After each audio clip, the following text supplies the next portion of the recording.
Kaya hindi na nagpapatuloy, okay? Di ba, syempre kapag ka nakilala mo ang salita ng Diyos, nakilala mo ang Panginoon ng Kristo, at lalo kang nag-dwell sa presence niya, idadaram ka sa apoy. Ibig sabihin, iti-test yung faith mo. Ngayon, kapag dating na ng testing, yun yung mga tao na may shallow heart, may mababaw na puso. Mababaw ang kanilang pananampalataya kasi bumibigay sila pagdating ng pagsubok. Sasabihin nila, bakit nung hindi pa naman ako nag-ano sa Panginoon, bakit sobrang dami ko ng problema nung umano ko sa Panginoon. Dati, hindi naman ganito katindi yung problema namin. Bakit yung problema ngayon, mas matindi na? Yun ay bakit? Kasi nga, i-test ka. Kung tunay ba yung pananampalataya mo, ito'y pansamantala lang. Itong testing na ito, hindi naman ito yung kumbaga minsan iti-test ka sa iba't ibang klase kasi ng testing yan eh. Lahat ng aspeto iti-test ka dyan eh. Ako kasi noon tinitest ako, ang pinaka-last na tinest sa akin ay aspeto ng finances. Okay? Kasi kapag malapit ka ng pagpalain ng Panginoon, yung finances mo, yan talagang aatakihin masyado. Parang alam mo yung kahit piso, wala ka na. Yan, dyan ako parang last na tinesting na kasi ugali ko noon yung yung kapag sinuklian ako, hindi ko na isasauli pag sobra. Sasabihin ko, kasalanan naman nila yun. Hindi ko naman yung kasalanan. Sinuklian ako ng sobra eh. Diba? Minsan sino bang may ugali ng ganun? Ako hindi ako nahihiya kasi ugali ko yun. Nung hindi ko pa nakikilala ang Panginoon. Yun nakakatakot yung Nung hindi ko pa nakikilala ang Panginoon, ugali ko yun. At saka mahilig ako yung, marami naman sila, hindi naman nakakalata. Kukunin ko na lang yan. Diba? Meron ba kayong ganon? Madami naman silang mga ballpen, hindi naman yan nalata. Kukunin ko na lang yan. Hindi ko kasi alam na ang 1 billion na ninakaw mo at ang piso na ninakaw mo ay parehas lang sa mata ng Panginoon. Parehas lang tayo. Okay? So, hindi ko yun alam noong unang panahon, hindi ko yun alam. So, bago kami i-bless ng Panginoon na makaawon sa kahirapan, okay? Bago kami i-bless ng Panginoon na makaawon sa kahirapan, ni-test na muna niya ang relationship, yung lahat ng mga namin sa buhay natin, aspeto ng buhay, health, diba ganyan. Tinest niya yung pananampalataya ko. Pinakalas na tinest niya bago yung breakthrough is ang finances. So dahil ugali ko na hindi nagsasauli ng sukli, ayun. Inutusan ko si Chico noon, gipit kami noon. Talaga sabi ko sa iyo, kasagsagan ng on fire ako sa Panginoon noon. Dahil parang katulad niyo rin ako na nakilala ko talaga ang Panginoon, ilang buwan pa lang, talagang on fire ako sa Panginoon. Sabi ko, Lord, talagang gusto kong sumunod sa iyo. Kasi ngayon ko lang nalaman, ngayon ko lang naranasan yung katotohanan. Ang akala ko kasi noon, mabubuhay lang tayo sa mundo nito, magtrabaho ka lang, magtrabaho ka araw-gabi, siguro naman aasenso ka. Yung pala ay hindi yun doon nakabase. Ang nakabase pa lang pag-unlad mo sa Kanya. Okay? So, kasi noon naranasan ko trabaho ng trabaho, nagkakasakit yung anak ko, doon ko rin ako pupunta yung pilita, sa ospital. So, kaya sabi sa Bible, trabaho ka ng trabaho, parang ang lalagyan mo ay butas. Kasi hindi ka nakaangkla sa Panginoon. Nilalagay mo doon sa lalagyan mo, yung kita mo, pero butas nga. Kasi nga hindi ka nakaangkla sa pinakang source. Okay? Yung puso mo ay nakadepende lang sa kakayahan mo na maghanap ng pera. Okay? So, ito yung time na na-test ako, inutusan ko si Chico noon, Chico, bumili ka doon ng pang-merienda kasi dito ang fellowship sa bahay. Wala na kaming kapera-pera. 50 pesos na lang ang pera namin, ipapang-merienda pa namin yun. Okay? So, dahil nga, syempre, sumusunod ako sa Lord, kahit yun na lang, alam ko na ang Lord ang magbubuhay. So, sabi ko, bumili ka doon ng tinapay sa labasan. Yun na lang ang pera namin. Pagbalik niya, may tinapay na, may 50 pesos pa. Anyari, sabi ko, bakit may dala mo, pinalit mo yung pera, tapos may tinapay ka? Sabi niya, di ba 100 yung dala ko? Sabi niya, may sukli pa. Kasi sinuklian siya. Ito rin siya, hindi rin niya alam kung 50 lang ba yung dala niya. Ang alam niya daw, 100 yung dala niya. Sabi ko, ako ang nakakaalam ng pera ko. Kasi yun na nga lang talaga ang pera namin. Wala na talaga. Bakit nakikita sa tingin? Wala na talaga. 50 lang talaga yung pera namin. So, doon ako tinitest. Alam ko na tinitest ako. Kasi nga, na-test na ako sa iba aspeto. So, ibig sabihin, hindi pa ako nagtitest sa finances. Ibig sabihin, ititest ako sa finances bago ako i-bless sa finances. Kung ako ba ay mapagkakatiwalaan sa maliit na halaga. Kasi hindi ka pagkakatiwalaan ng Panginoon sa malaking kayamanan. Kung sa maliit na halaga pa lang, nasisilaw ka na. Okay? So, nakakasunod ba? So, tinest ako doon. Sabi ko, ibalik mo yan doon. Si Satanas talagang aanuin ka talaga niya para matukso ka talaga eh. Kasi nandito ka na sa Ibalik mo bahay. yan doon. Ayaw niya ibalik. Sabi niya, layo-layo ng kanto eh. Pabalik-balik na lang eh. Ganyan niya pag inuutusan noon, yung bata pa yan. Di bumalik siya dahil wala na siya magawa. Bumalik siya. Sabi niya, Mama, wala na doon, sarado na. Bigla na sarado. Talagang tutuksuin ka talaga niya na magkasala ka. Okay. So sabi ko, sarado. Paano mo ba ibabalik? Pero sabi ko, hindi ka mananalo sa akin. Sabi ko, hindi ka mananalo sa akin, Satanas. Ako'y nagdesisyon na. Kaya ang ating paglilingkod sa Panginoon, hindi nakabase sa circumstances ng ating buhay, sa sitwasyon ng ating buhay, or nakabase sa ating emotion. No. Nakabase yun sa ating matatag na desisyon. Kaya sabi ko, hindi ka mananalo sa akin, Satanas, dahil ako'y nagdesisyon na. Nababaguhin ko na ang aking mindset na yan. Kasi yan pala ang hadlang kung bakit hindi kami napagpapala. Okay, yung mindset ko na, kasalanan naman nila yun. Pero alam mo, na nagkamali lang talaga sila. Alam mo na hindi sa'yo yung pera, pero bakit kinukuha mo pa? Diba? So sabi ko, dahil sarado na, hihintayin kita bukas na magbukas ka. Kahit sino ba ang tao dyan, ibabalik ko ang 50 kahit wala kami pera na.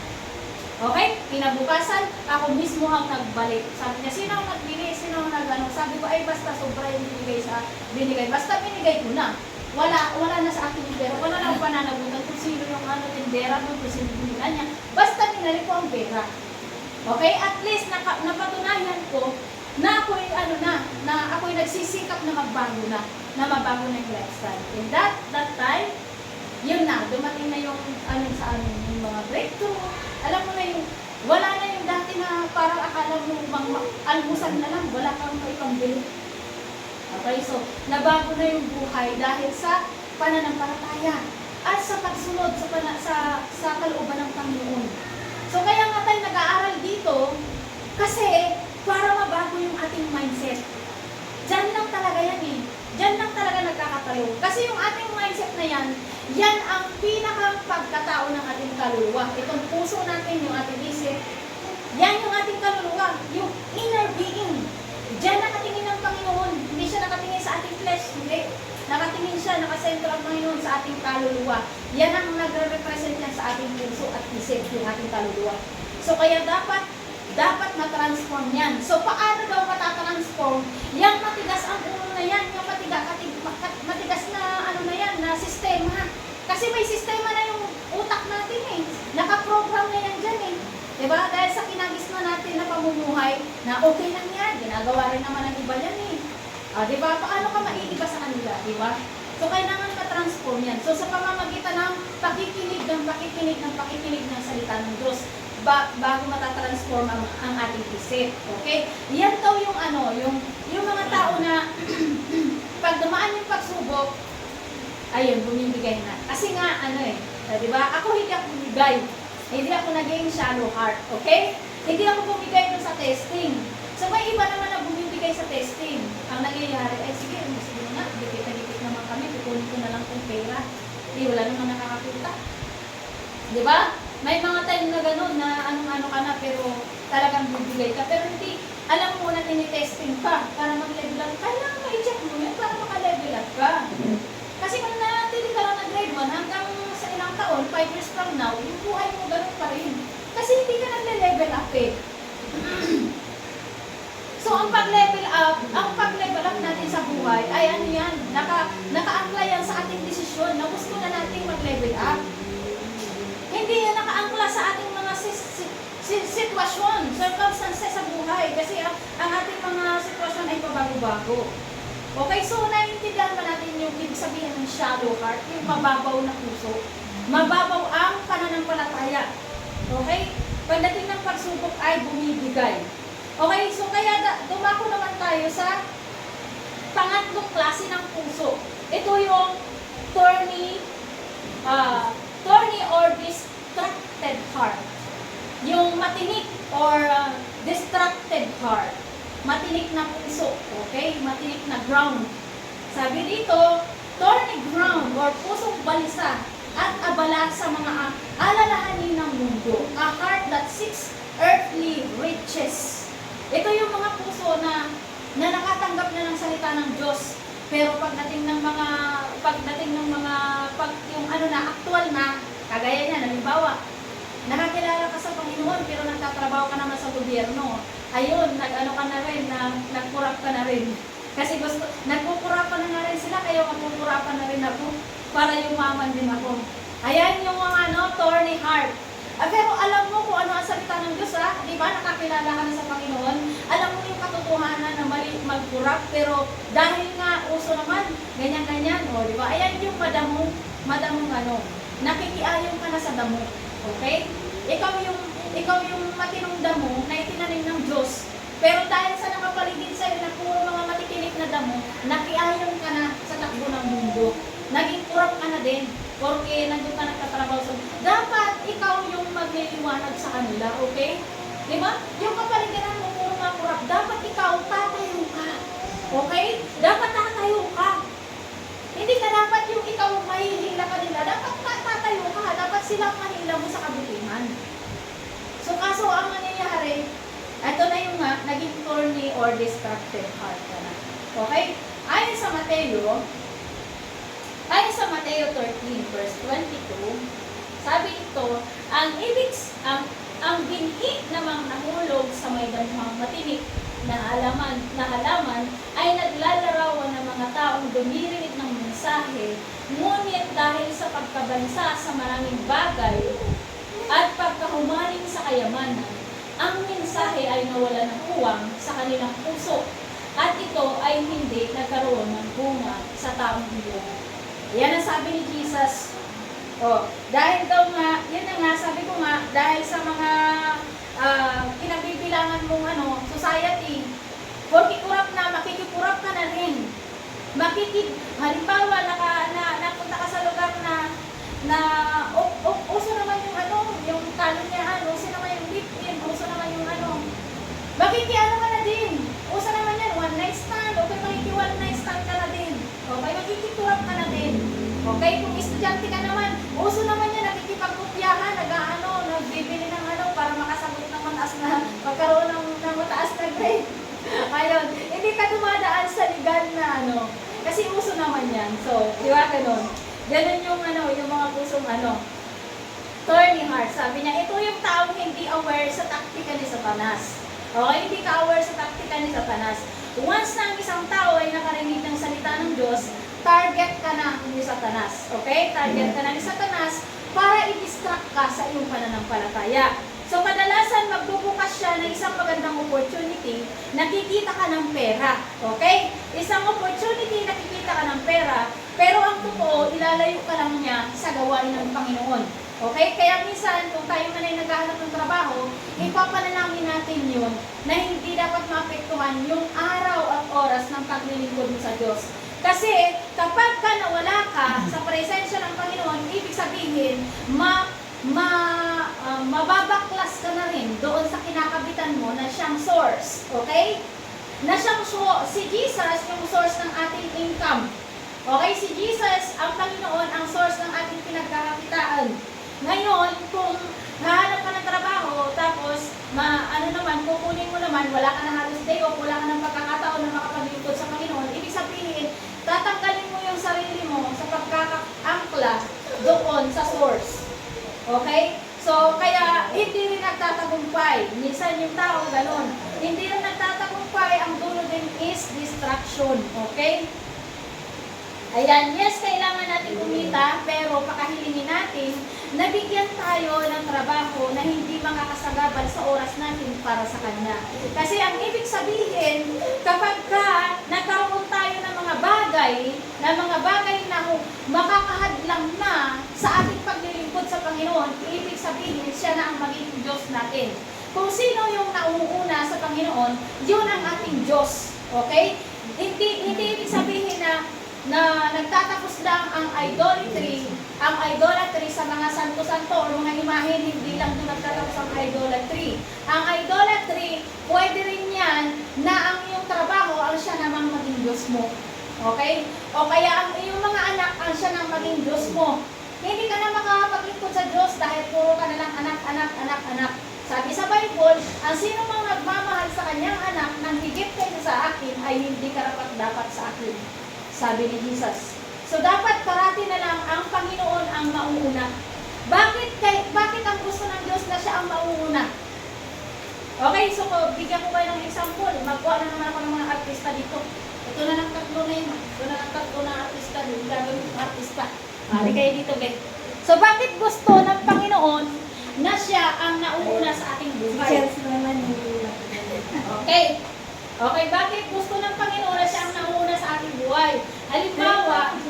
Halimbawa, ito si Wayne, mag-a-apply siya ng trabaho. Ito naman, si Wayne, mayroon siyang talento. Ito ang talento niya. Sabi ni Wayne, matalino ako. Matalino ako, kaya matatanggap ako sa trabaho niya. Tapos ito naman pangalan mo guys? Si Kayla, ito naman, ano naman siya, siya yung aking backer. May backer siya, ayun. Mauuna ka doon, mauuna ka. Tapos, siyempre si Wayne, meron siyang Panginoon, meron siyang pananampalataya. Nasa likod lang ako yun. Nasa likod. Okay? So, sabi, ay, mag-a-apply na ako doon. Tanggap ako doon kasi may backer ako. Mayroon pa akong talento, kaya siguradong tanggap ako. Okay? So, pagdating na dito sa ina-applyan niya, dahil wala ang Panginoon, syempre, ang Panginoon na nagkukontrol re-rejectin mo yan. Re-rejectin mo yan. Siyempre, yung ina-applyan niya, inaano na yun, hinihipo na yun ng Diyos yung utak nun. Okay? Re-rejectin mo yan kahit matalino yan. Re-rejectin mo yan. Okay, di syempre ay balik, reject, sabi ni. Syempre malulungkot na si Wayne. Bakit hindi ako natanggap? Ang galing-galing ko naman, may backer pa ako, may ano pa ako. Bakit ganun, Lord? So sisisihin niya si Lord. Nasaan ba kasi si Lord? Nandun sa likod. Iuna mo kaya si Lord. Diba? Halimbawa, nandito ka. Iuna mo si Lord. So nauna na si Lord. Ayun, pupunta ko doon, mag-a-apply ako doon. At mangunguna ka sa akin, Lord. Okay? Pagdating pa lang doon, yung masungit, hihipuin na ni Lord yung puso. Okay? Ay, ikaw yun. Tanggap ka na. Hire ka na. Hindi mo pa nga binabasa yung biodata ko. Hindi mo pa nga binabasa yung mga achievement ko. Hindi, ikaw yun yung hinahanap. Tanggap ka na. Kaya maupo ka na. So nakikita nyo kung bakit gusto ng Panginoon na dapat unahin natin siya. Kasi siya ang hahawan doon sa daan natin. Mauuna siya. Okay? Aalisin ng Panginoon yung balakid sa ating buhay. Dahil nauna na siya. Okay? Kaso kadalasan, ipipix ko muna yung aking mga gawain. Ipipix ko muna yung aking mga alalahanin. Paano yung aking mga anak? Paano yung aking mga kwan? Diba? Mamaya ka na, Lord. Mamaya na ako magdadasal kasi na ako, busy na ako yung mga kwan ko. Diba? Kaya at the end of the day, lusyang anak kinahapunan. Para ka nang tinabunan ng sampung Okay, hindi mo na maintindihan yung pinagagawa mo sa buhay mo, paano hindi naka-align sa kalooban ng Panginoon. Kaya yung lahat ng mga nakapaligid sa'yo, mga maiinit ang ulo, mga hindi mo na maintindihan, pupunta ka doon sa para hindi ka pinagbigyan, paano wala ang Panginoon? Hindi mo inuna ang Diyos. Di ba? Mamaya ka na, Lord. Di ba? Kaya yun ang dahilan kung bakit gusto ng Panginoon na unahin natin siya. Kasi ang gusto ng Lord, ma-bless tayo. Diba gusto, Lord, i-bless mo ako. Mas gusto ni Lord na i-bless ka. Kaso hindi ka nakikinig. Ilang ulit na, marami na ang mga namatay na mga nagsishare ng word ni Lord, nagbubuwis ang buhay nila para lang maintindihan ninyo. Pero hindi nyo pa rin maintindihan. Diba? Ayaw nyo kasi tanggapin. Ang tagal-tagal na ganyan yung buhay mo. Gusto pagawin ang buhay mo ni Lord. Pero ayaw mo magtiwala. Oo, alam ko na yan. Nabasa ko na yan. Sa ulo ko na ang Bible. Pero saan yung iyong pananampalataya? Hindi mo ina-apply. Okay?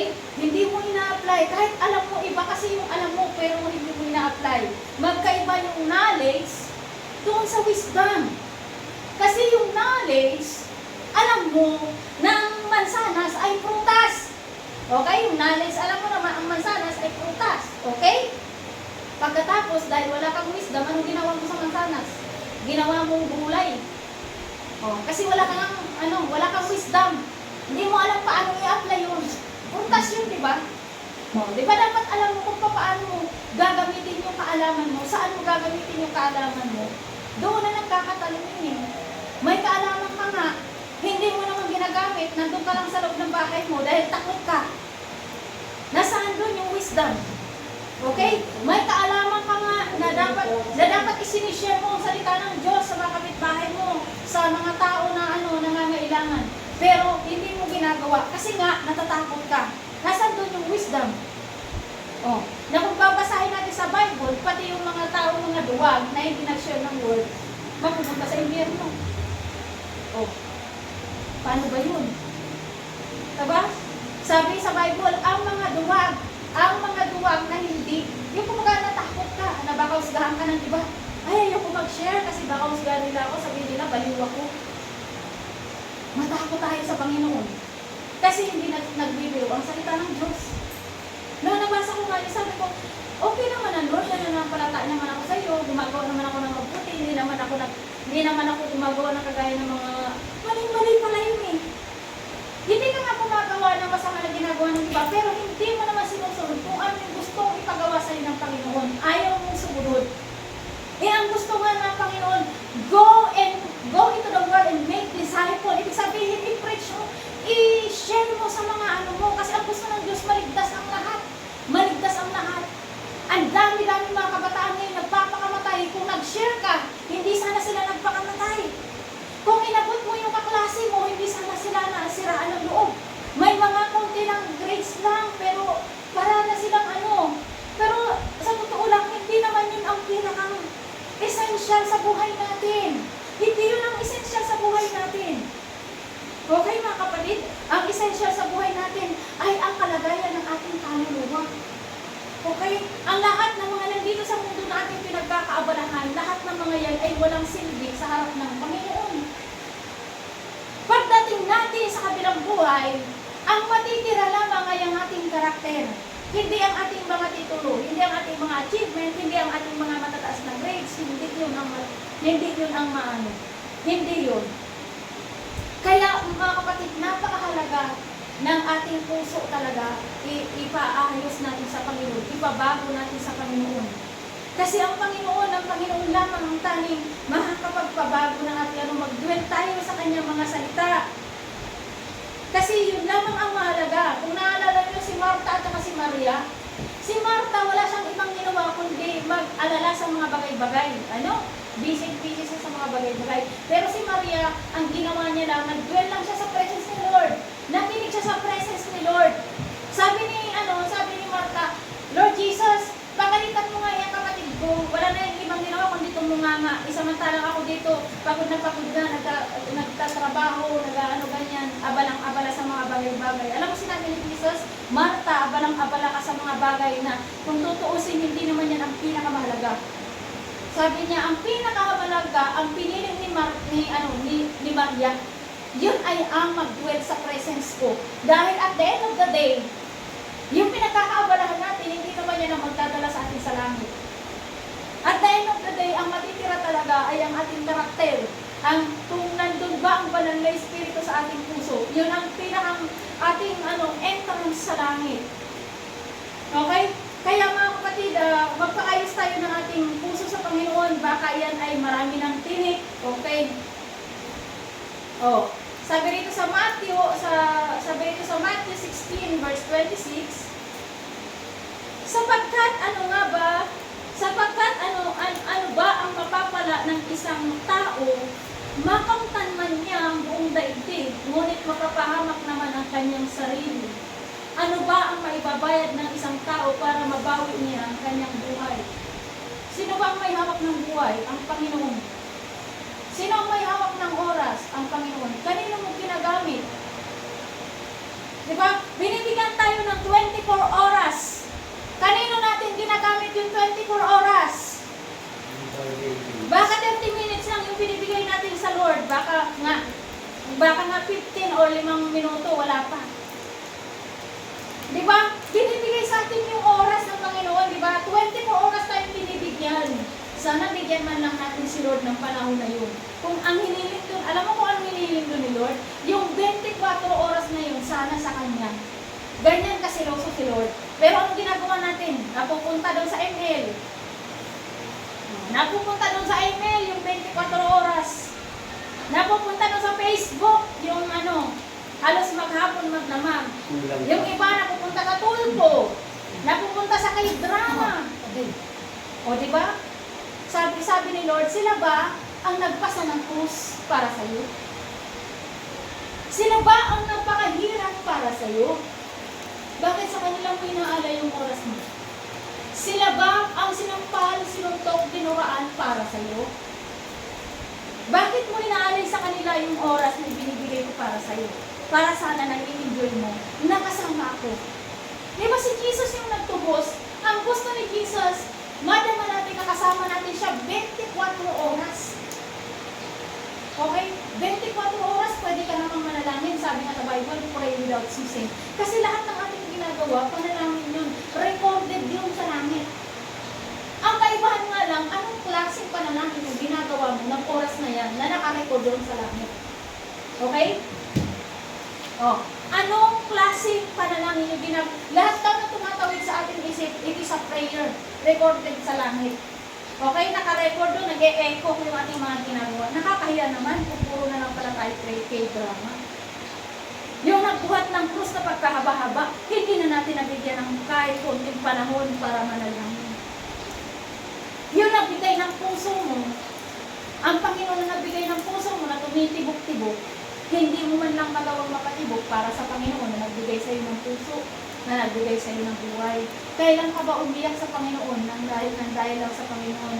Na dahil lang, Lord, patawarin mo ako, sobra akong masama. Kailan ka ba umiyak ng ganun? Baka hindi mo kayo nagagawa, kapatid. Ibig sabihin, matigas pa ang iyong puso. Okay? Ibig sabihin, nasa espaltadong puso ka pa. Kapag hindi ka umiiyak na basag ang puso mo, na nare-realize mo, Lord, sorry. Dahil mahabang panahon ka na naghihintay sa akin na manalangin man lang ako, baka sakaling kausapin ako ng anak ko. Minsan, sa sobrang kabisihan natin, hinihintay ng Lord na, ay, pagkagising ng anak ko sa umaga, mananalangin niya kasi binigyan ko siya ng masarap na tulog. Aba, pagkagising mo, diretso ka na dahil malilate ka na. Ano na naman ang ginawa ni Lord? Nagpasensya na naman siya dahil hindi mo na naman siya naalala. Pero anong ginawa niya? Iningatan ka niya. Pagsakay mo ng jeep, iningatan ka niya.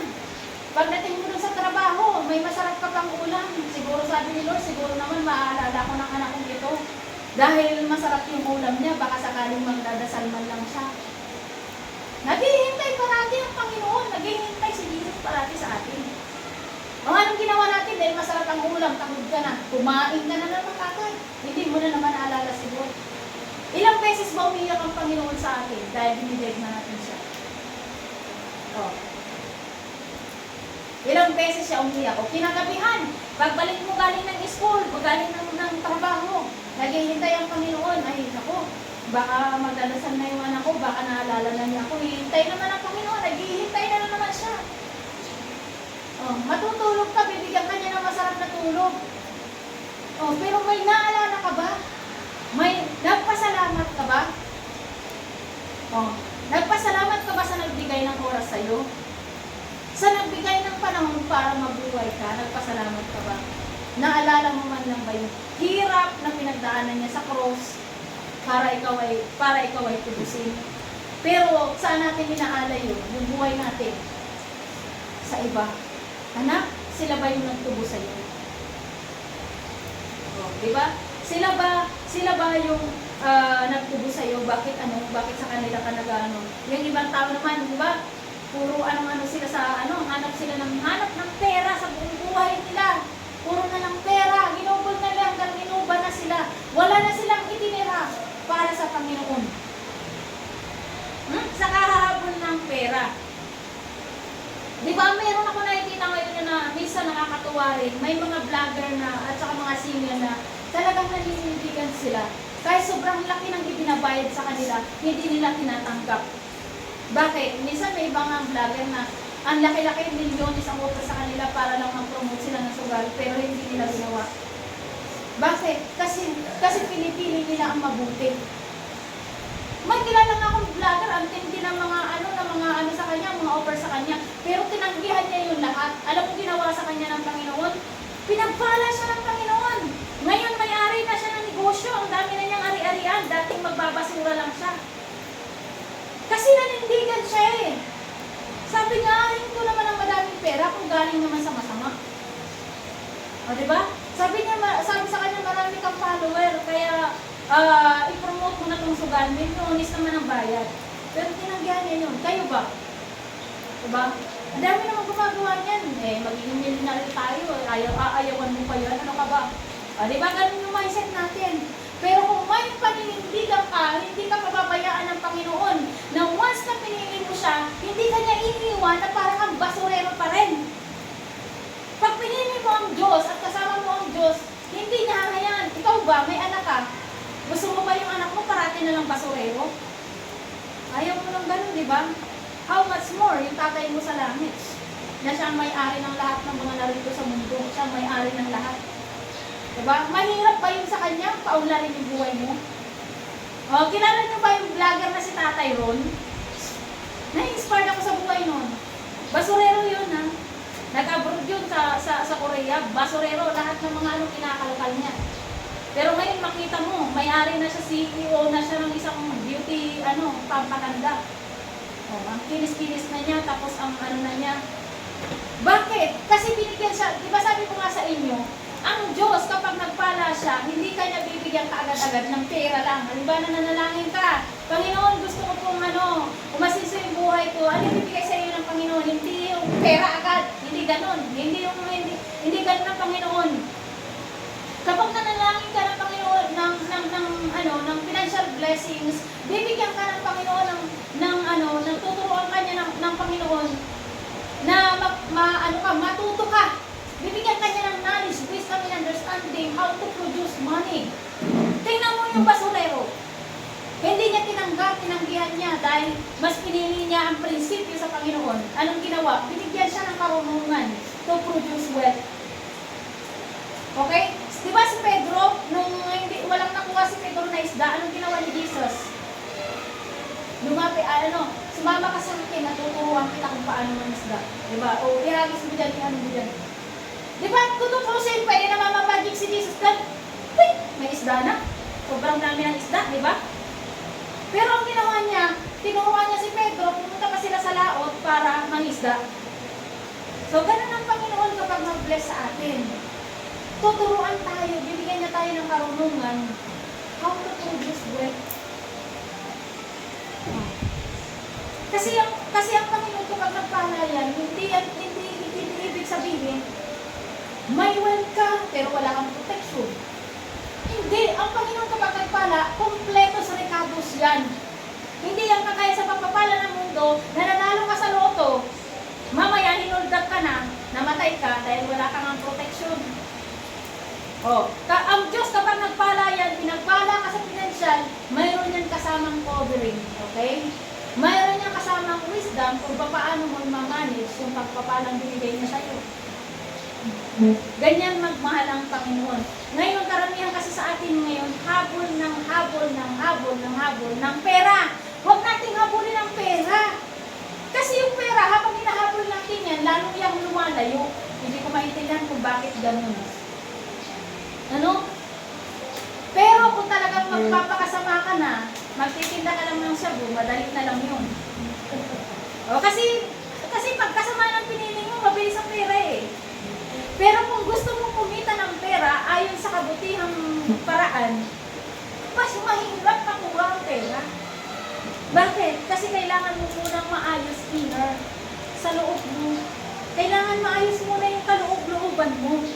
Para pagdating ng pera hinihingi mo, marunong ka mag-handle, hindi ka hambog. Okay? Kasi nga naayos na yung kalooban mo. So, wag tayong tutulad sa iba ng yung talagang Pera ng pera kahit walang puri. Ano? Pera ng pera kahit walang puri. Dapat puri muna bago pera. O, di ba? Patunayan mo na maayos ang gawa mo. Patunayan mo na may dignidad ka. Tingnan mo, marami ang mag-i-interest sa'yo ng mga negosyo. Oh, patunayan mo na, halimbawa may negosyo ka, patunayan mo na matapat ka. Patunayan mo na tapat ka dun sa negosyo mo. Tingnan mo, marami ang magtitiwala sa'yo. Kahit maliit lang ang kita mo, yayaman ka. Kasi marami ang nagtitiwala. Hanapin muna natin yung value, yung halaga, yung respeto. Okay, bago yung pera ng pera. Kasi pag pera ng pera, wala na halos yung mga integrity, wala na halos yung mga yun. Naiiwanan. So, hindi na maganda. Tayo sa makamundo mindset. Ayan. Okay lang yan. Wala ka namang inaapakang tao. Yan ang makamundo mindset. Okay? Talakayin muna natin yung makamundo mindset. Okay lang yan, pre. Wala ka namang tinatapakang tao. Sige lang. Go ka lang. Pero alam mo, ano sa sarili mo, maaapakan mo ang Diyos.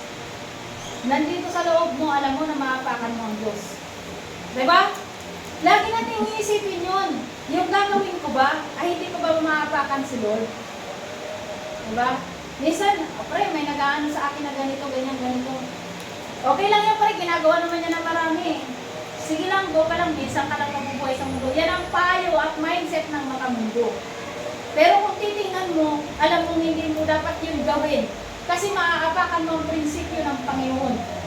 Okay? May maaapakan. Wala kang tao inaapakan, pero yung prinsipyo ng Diyos maaapakan mo. So, dapat nag-iisip tayo. Okay, ayon sa Lucas 29-31. Ayan. Kaya huwag kayong labis na mag-isip kung saan kayo kukuha ng kakainin at iinumin. Huwag na kayong mangamba. Okay? Sabi ng Panginoon. Ang mga bagay na ito ang pinagkakaabalahan ng mga taong hindi nananalig sa Diyos. Alam ng inyong Ama na kailangan ninyo ang lahat ng iyan. Subalit pagsikapan muna ng higit sa lahat na kayo'y pagharian ng Diyos at ibibigay niya sa inyo ang lahat ng inyong pangangailangan.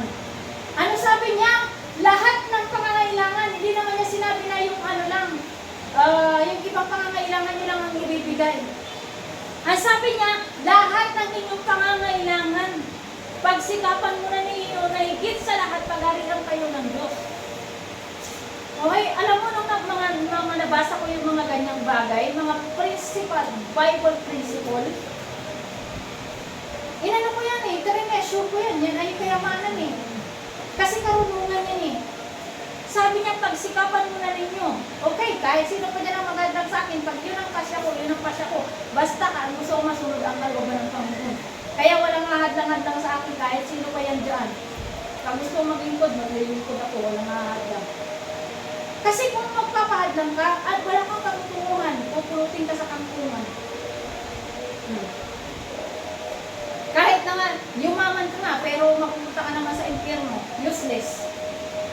Diba? Masarap yumaman. Masarap yumaman na mapupunta ka pa rin sa langit. Diba? Dahil naglilingkod ka sa Panginoon kahit mayaman ka na. Alin mas gusto ninyo? Yayaman kayo na hindi na kayo maabot ng kapwa ninyo, kala nyo kung sino na kayo. Pero at the end of the day, sa impyerno ang bagsak nyo. O yayaman kayo na galing sa Panginoon ng pagpapalang tinatamasan ninyo. Then at the end of the day, sa langit pa rin kayo pupunta. Diba? Doon na ako sa kayamanan na nagbumula sa Panginoon, kaysa kayamanan na nagbumula sa mundo. Ayon sa mga ngaral 4:8, sabi nito, ang isang tao nag-iisa sa buhay, walang kaibigan ni kamag-anak, ngunit walang tigil sa pagtatrabaho, wala siyang kasiyahan. Di ba? Ang daming mga nagtatrabaho, kahit inuuban ng lahat, wala nang ginawa kundi kumita ng pera. Hindi na niya tinatanong sa sarili niya kung kanino mauuwi ang kanyang pinagpaguran. Ito man ay walang kabuluhan, isang miserableng buhay. Ang dami ko kakilalang ganyan. Hindi na sila makapag-for good kahit nawawala na yung mga kidney nila sa pagtatrabaho. Kasi nahabol ka nila ang pera. Sabi pa nila sa akin, paano ka doon mabubuhay kung wala ka ng 100K a month? Makakaya mo ba yung tigisin? Sabi ko, hindi naman ako na-addict sa pera, sa awa ng Panginoon.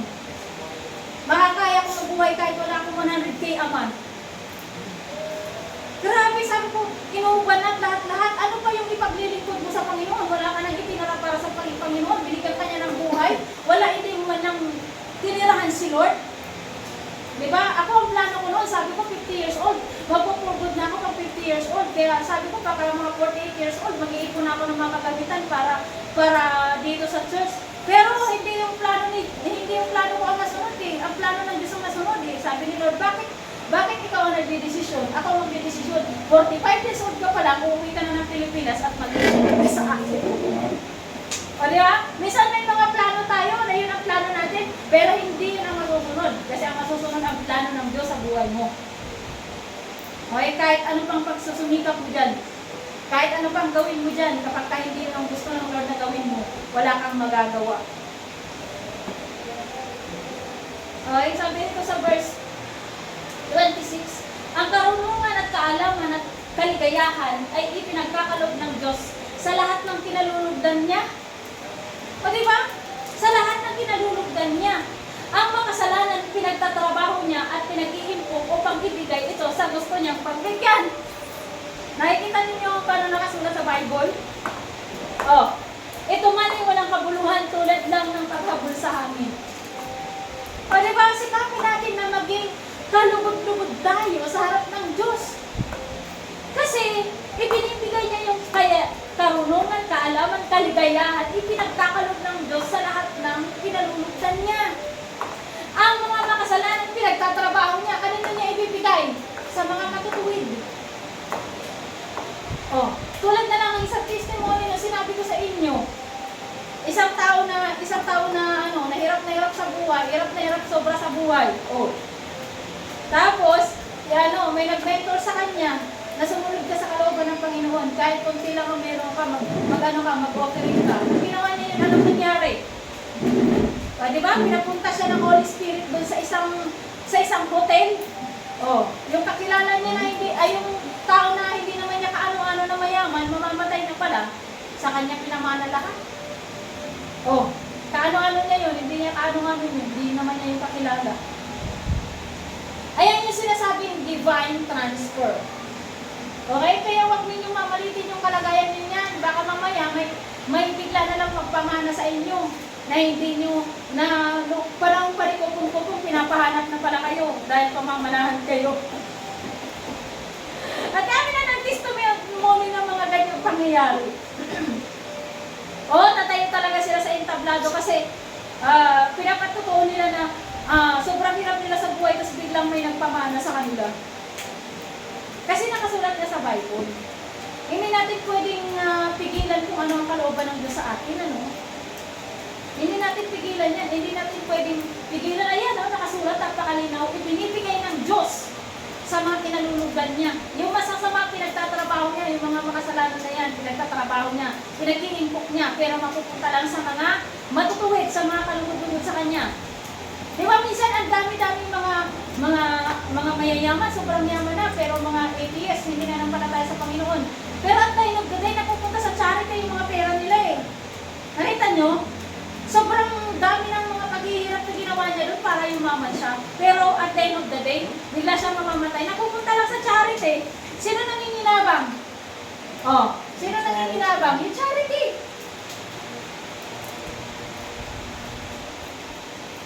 Kaya nga, pakahangarin natin na maging kalugod-lugod tayo sa Panginoon.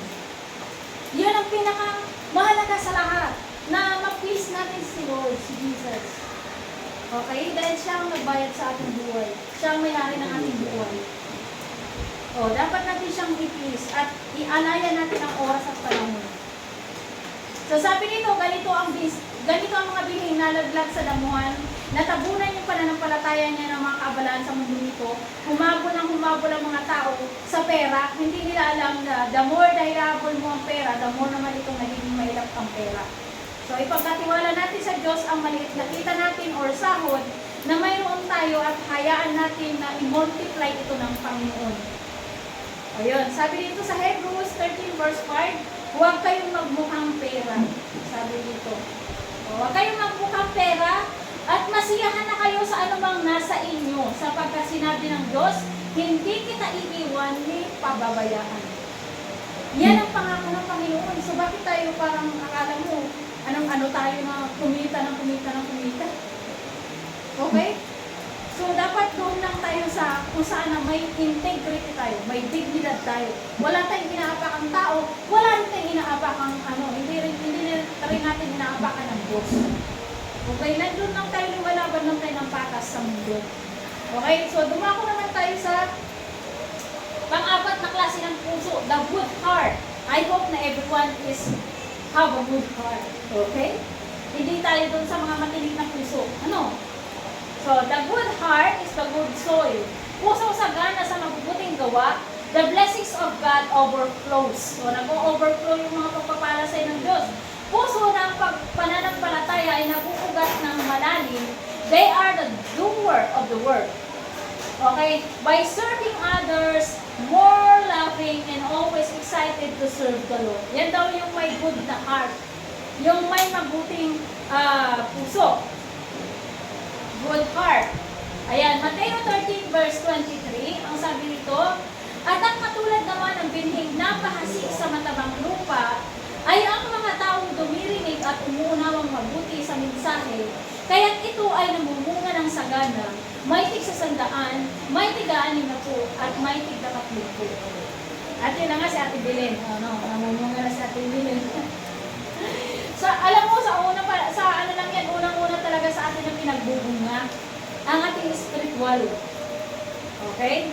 So, ano ko lang sa inyo, minsan last na yung finances talaga na pagbubunga ni Lord. Kasi, kailangan maayos ka muna ng gusto sa loob. Mahirap kasi paghawak na natin ng pera Diyan, out of evil yan. Kapag hindi ka pa rooted ng gusto sa Panginoon, pwede mong limutin ang Diyos Pwede mong anin ang Panginoon kapag may pera ka na. Kaya maingat ang Diyos pagdating sa ganyang blessing. Maingat siya, kailangan naayos na yung puso mo bago yun. So ito yung mga taong hindi lang basta nakinig at nanatiling tagapakinig. Ito yung mga taong ayaw nilang masayang ang kanilang pananampalataya. Dapat may resulta. Okay? Yung may taong gusto talaga nila dapat may resulta. Yung halimbawa ngayon, anong ganyan yung buhay mo? Dapat 5 years from now, hindi na ganyan yung buhay mo. Okay? Dapat may nagbago na. May nagbago na spiritual, may nagbago na sa health, may nagbago na sa pag-iisip mo, may nagbago na sa finances mo. Hindi dapat laging ganyan na 5 years from now, nangungutang ka pa rin sa bumbay hanggang ngayon. 10 taon na, yun na naging Kristiyano ka. Paano yun nangyari? Ibig sabihin, hindi mo sinoryoso ang pananampalataya mo sa Panginoon. Kasi kung sinoryoso mo yan, tinahog ka na ng Diyos dyan sa sitwasyon mo yan. Kasi maliwanag ang Bible. Maliwanag ang Bible na wala, sabi nga ni David, mula pagkabata ko hanggang sa pagkatanda ko, wala akong nakita na anak ng Diyos na namamalimos. Okay? Kasi we are designed by God to prosper. Okay? We are designed by God to prosper, to bless us. Kaya yung sitwasyon natin ngayon, na kinakarap natin ngayon, yan ay bunga ng ating kasalanan. Na minana pa kay Eva at Adan. Tapos dinadagdagan pa natin ang dinadagdagan. Yun. Kaya hindi tayo makaalis-alis sa ating sitwasyon. So kailangan natin mag-dwell sa presence ng Diyos. At mabago yung ating mindset. Kaya nga, di ba, minsan pag nagpipray ako sa inyo, nire-review ko yung poverty mindset. Okay na kami dito, simple buhay lang, ayos lang naman. Alisin natin yung poverty mindset na yan. Yan ang humahad lang. Okay? Paano ka magiging kagamit-gamit sa Panginoon kung sapat na lang sa iyo, yung gusto mong mangyari sa buhay mo. Okay? Kung parati na lang sapat at susubo, paano ka ba makakapag-serve sa iba? Sakto lang sa inyo yung mo. Diba, alisin na natin yung mga poverty mindset na yan. Hindi yan sa Panginoon. Kasi ang gusto ng Panginoon, ma-bless tayo sa lahat ng aspeto ng ating buhay. Kasama dyan ang finances. Okay, huwag tayong papayag na habang buhay mahirap tayo. Sabi nga, di ba? Kapag ka pinanganak ka mahirap, hindi mo kasalanan. Namatay ka mahirap, kasalanan mo yun. Kaya huwag natin tatanggapin yan. Hindi, sasabihin niyo sa sarili niyo, hindi ito ang plano ng Diyos sa buhay ko. Di ba? Maliwanag ka sa amin ng Bible,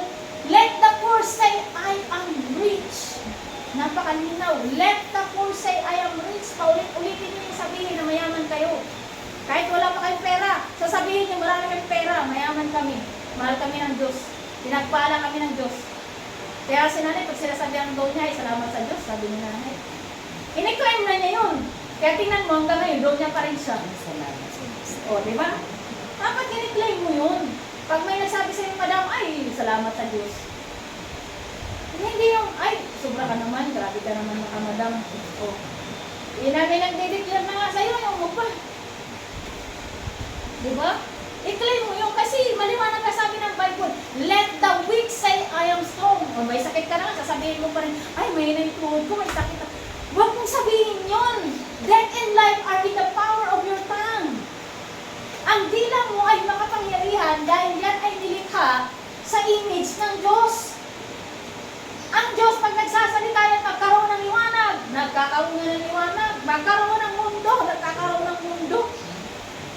Kaya makapangyarihan ang ating mga dila. Yan. Umpisahan na natin na ayusin ang ating mga pananalita. We have to speak life.